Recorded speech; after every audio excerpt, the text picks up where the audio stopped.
Masomo ya kuhesabiwa haki kwa imani katika kitabu cha Warumi sehemu ya 3. Warumi sura ya 3 mstari wa 1 hadi wa 24.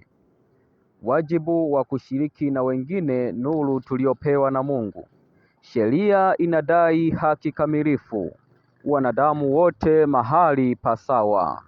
Haki ndani ya mwanadamu.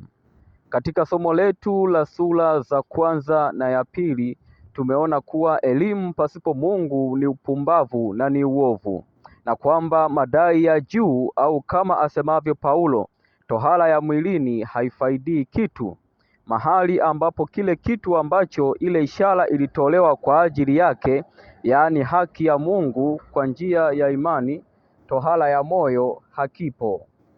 Sura ya 3 mstari wa 1 hadi wa 4. Basi Myahudi ana ziada gani? Kwafaa sana kwa kila njia. Kwanza, kwa kuwa wamekabidhiwa mausia ya Mungu.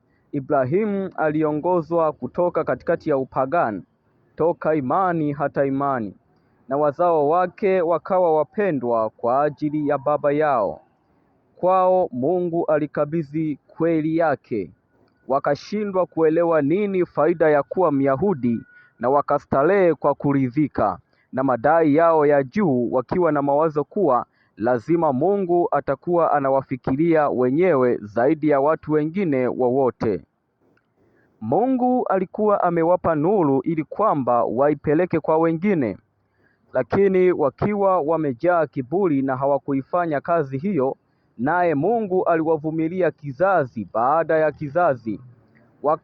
Wakati wa utumwa alimfunulia Danieli kwamba angesubiri tena miaka 490 zaidi kwa ajili ya watu wake waipeleke nuru ulimwenguni. Upelekaji wa Injili kwa mataifa ilikuwa ndiyo kazi ambayo Mungu kwa karne zote alikuwa akihangaika ili kuwahimiza waifanye, lakini walikataa. Mungu aliwajali mataifa na hakujiacha pasipo ushuhuda.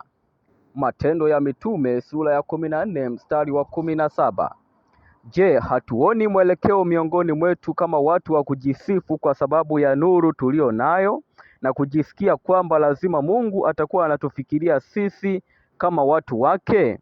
Lakini ametupatia nuru ili tu kwamba tuweze kuipeleka kwa wengine.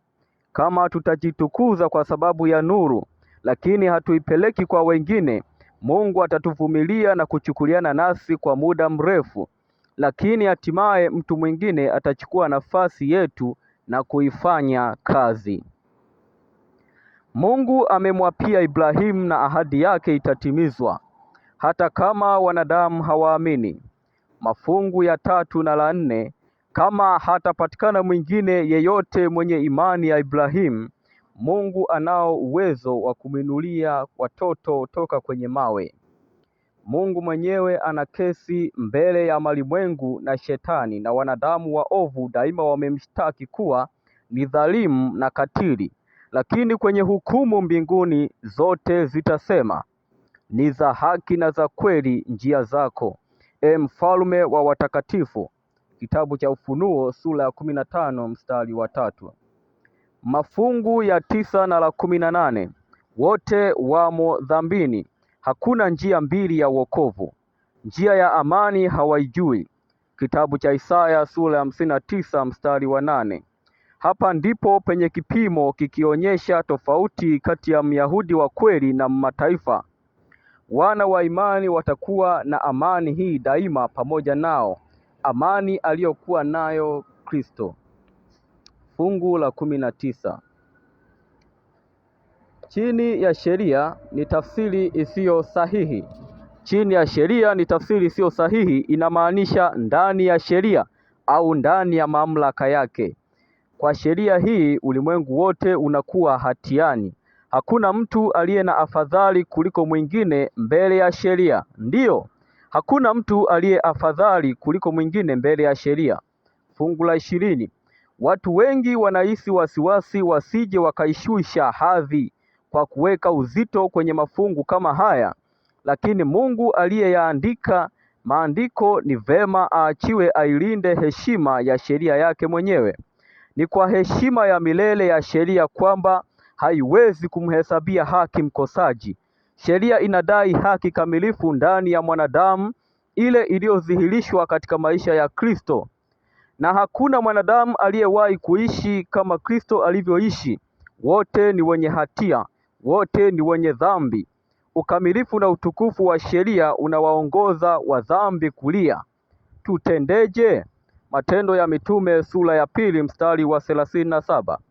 Wakati fulani wazo linakuja kwamba kama Kristo angefuta tu kumbukumbu za wakati uliopita, huenda mtu angeweza kusonga mbele vizuri kabisa. Hilo ndilo lililokuwa tatizo la Wayahudi. Walumi sura ya 10 mstari wa 2 na wa 3. Hakuna mwanadamu awaye yote duniani ambaye ndani yake mwenyewe aweza kutenda tendo moja lililo safi na lisilo na ubinafsi kabisa, kama vile limetendwa na Yesu mwenyewe. Na kila tendo lisilotoka katika imani ni dhambi. Walumi sura ya 14 mstari wa 23. Hubiri lolote lisilohubiriwa kwa imani ni dhambi inayopaswa kutubiwa. Kazi nyingi ya kimisionari imefanywa na sisi sote inayopaswa kutubiwa. Hajawahi kutokea mtu bora kuliko Paulo kama mtu. Ikiwa kuna mtu nje ya Kristo aliwahi kutenda tendo jema, Paulo alitenda. Lakini aliyahesabu mambo yote kuwa ni hasara ili ampate Kristo. Wafilipi sura ya 3 mstari wa 4 hadi wa 8. Mzaburi anasema kuwa Mungu hawazuilii jambo lolote jema wale watembeao kwa unyofu. Ikiwa Paulo kabla hajampata Kristo alikuwa na kitu fulani katika asili yake kilichokuwa ni chema, angekichukua kitu hicho pamoja naye, lakini aliyahesabu yote kuwa hasara. Fungu la 21, sheria itakuwa shahidi kwenye hukumu kwa haki ambayo mdhambi anaipokea pasipo sheria, ikishuhudia ukamilifu wake. Ni pale tu tunapoiendea chemchemi baada ya kupata haki ndani yetu sisi wenyewe ambamo haimo. Fungu la 22, wanadamu wote wanasimama mahali pasawa. Tutakuwa na shukrani kwamba Mungu yuko radhi kutuokoa sisi kama anavyowaokoa watu wengine. Mpango wa wokovu ni jambo fulani la kutoa na kuchukua. Kutoa kwa upande wa Mungu na kuchukua kwa upande wa mwanadamu. Kiburi cha moyo kinakerwa na utegemezi huu kwa Mungu, lakini sisi tu wapokeaji wa pensheni, ombaomba, wachovu na maskini na uchi. Kitu pekee tunachopaswa kufanya ni kununua vazi jeupe.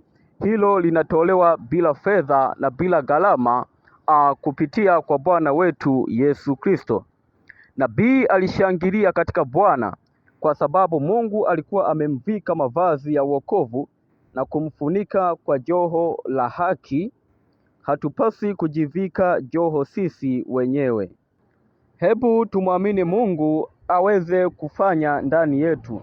Bwana anapotuvika haliwi kama vazi la nje tu, lakini analivisha katika utu wote wa mtu, kiasi kwamba anakuwa ni haki kote ndani na nje. Wakati fulani tunawasikia watu wakisema kana kwamba tunapaswa sisi wenyewe tuvae kwanza vazi zuri la kupendeza mbele za Mungu kabla hatujaweza kuomba vazi jeupe. Lakini ni ule uhitaji kabisa na kutojiweza kwa ombaomba kunakomfanya ahitaji hisani. Wote wamefanya dhambi na kupungukiwa na utukufu wa Mungu. Walumi sura ya 3 mstari wa 23. Wanadamu wote wanasimama mahali pasawa, na ofa ya rehema ni kwa yeyote atakayekuja na kuyatwaa maji ya uzima bure.